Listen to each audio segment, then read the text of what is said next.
একটা ছোট্ট বাড়ির রান্নাঘরে থাকত এক মোটা, অলস কিন্তু খুব কৌতূহলী বিড়াল।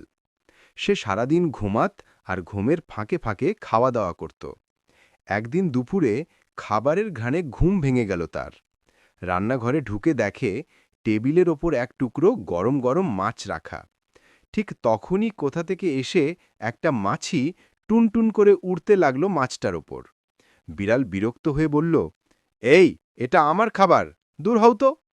মাছি হাসিমুখে উত্তর দিল, ম্যাও সাহেব, খাবারটা শুধু আপনার না, আমিও একটু স্বাদ নিতে চাই।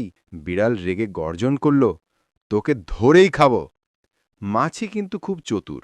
সে বলল, আপনি আমাকে ধরতে পারবেন না, আমি খুব দ্রুত উড়তে পারি। মাছি দূর থেকে বলল, ঠিকই বলেছেন, তবে আজ আর আপনাকে বিরক্ত করব না। তারপর থেকে মাছি আর কখনোই বিড়ালের সামনে খাবারের কাছে যেত না।